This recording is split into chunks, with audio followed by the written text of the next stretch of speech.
Assalamualaikum warahmatullahi wabarakatuh. Yang terhormat, Ibu Rika Surtika Dewi MPD selaku dosen pembimbing pada mata kuliah Psikolog Pendidikan, serta teman kelas yang saya banggakan. Puji syukur marilah kita panjatkan kepada Allah Subhanahu wa Ta'ala, dan sholawat serta salam semoga tetap tercurah limpahkan kepada baginda Rasulullah Muhammad SAW. Adapun topik yang akan kita bicarakan mengenai pada presentasi kali ini yaitu tentang aspek perkembangan moral. Saya, Asri Putri Lestari, selaku moderator akan membimbing jalannya presentasi ini. Sebelumnya, saya akan memperkenalkan anggota kelompok 8, yang dimana anggota kelompok kami bernama Dimas Robi, Nisa Sapa Ajijah, Sarah Adisti Maharani. Rangkaian acara yang akan kita lewati pada diskusi ini antara lain pembukaan, penyajian materi, dan penutup. Acara yang pertama yaitu pembukaan.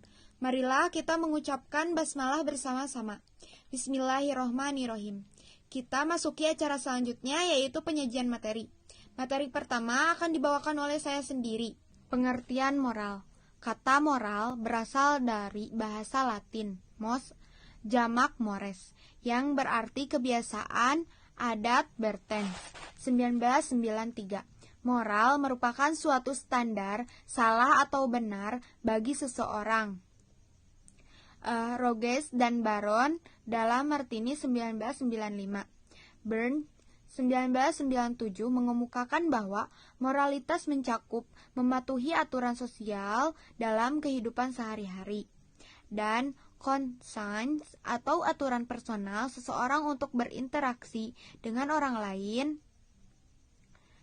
Moralitas dapat dikatakan sebagai kapasitas untuk membedakan yang benar dan yang salah, bertindak atas perbedaan tersebut, dan mendapatkan penghargaan diri ketika melakukan yang benar dan merasa bersalah atau malu ketika melanggar standar tersebut. Hasan 2006. 2. Perkembangan moral. Hasil penelitian Kohlberg 1995 menyatakan bahwa untuk mendapat tahap penalaran moral yang lebih tinggi, diperlukan kemampuan menyesuaikan diri dari berperilaku abstrak. Kemampuan menyesuaikan diri dan kemampuan berpikir abstrak sendiri merupakan unsur inteligensi.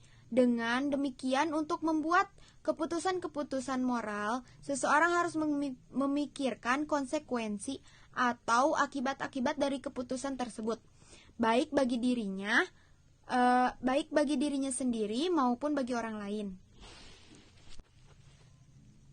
Materi selanjutnya akan disampaikan oleh Dimas Robi. Kepada saudara Dimas, dipersilahkan. Terima kasih kepada moderator. Di sini saya akan mempresentasikan pengertian penalaran moral.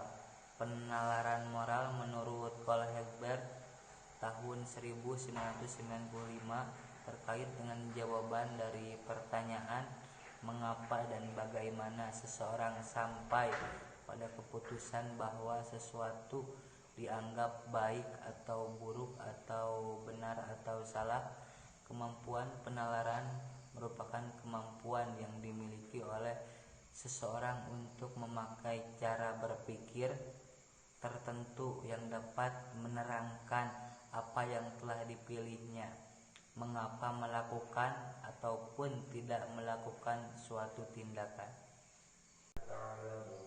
Tahapan-tahapan perkembangan penalaran moral menurut Kohlberg. 1. Inti moral adalah keadilan. Keadilan di sini mempunyai arti bahwa individu dituntut untuk jujur, menghargai dan memperhatikan hak-hak pribadi. 2. Tahap-tahap penalaran menunjukkan cara individu dalam berpikir, termasuk konsistensi penalarannya. 3. Tahap-tahap penalaran moral ini menunjukkan tingkatan seseorang individu dalam memecahkan dilema moral yang terjadi kepadanya. Terima kasih kepada Dimas yang telah menyampaikan materinya. Materi selanjutnya akan disampaikan oleh Nisa Sapa. Kepada saudari Nisa Sapa, dipersilahkan. Terima kasih kepada Ibu Moderator yang telah memberikan kesempatan kepada saya untuk memaparkan materi. Materi yang akan saya sampaikan mengenai komponen utama penalaran moral yang dikemukakan oleh Res, yaitu antara lain yang pertama, menginterpretasi situasi dan mengidentifikasi permasalahan moral atau mencakup empati, bicara selaras dengan perannya, memperkirakan bagaimana masing-masing pelaku dalam situasi terpengaruh oleh berbagai tindakan tersebut. Yang kedua, memperkirakan apa yang seharusnya dilakukan seseorang, merumuskan suatu rencana tindakan yang merujuk pada suatu standar moral dan suatu ide tertentu, atau mencakup konsep kewajaran dan keadilan, penalaran moral, penetapan nilai moral dan sosial.